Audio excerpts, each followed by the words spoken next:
Илим жана зикир. Зикир 3.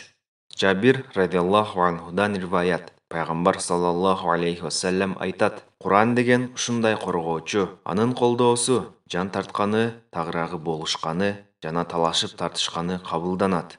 Ким аны алдына койсо, тагыраагы амал кылса, аны ал бейишке жетелейт. Ким аны артына койсо, тагыраагы амал кылбаса, аны ал тозокко түртөт.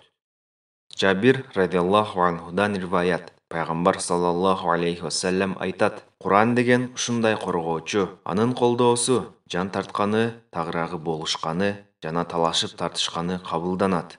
Ким аны алдына койсо, тагыраагы амал кылса, аны ал бейишке жетелейт. Ким аны артына койсо, тагыраагы амал кылбаса, аны ал тозокко түртөт. Жабир радиаллаху анхудан риваят. Пайгамбар саллаллаху алейхи вассалям айтат: Куран деген ушундай коргоочу, анын колдоосу жан тартканы, тагыраагы болушканы жана талашып тартышканы кабылданат. Ким аны алдына койсо, тагыраагы амал кылса, аны ал бейишке жетелейт. Ким аны артына койсо, тагыраагы амал кылбаса, аны ал тозокко түртөт. Ибн Хиббан. Пайдасы: Курандын талашып тартышканы кабылданат дегени, Куран окуп, амал кылган кишинин даражасын көтөрүү үчүн Алла Тааланын алдында Куран талашып тартышат.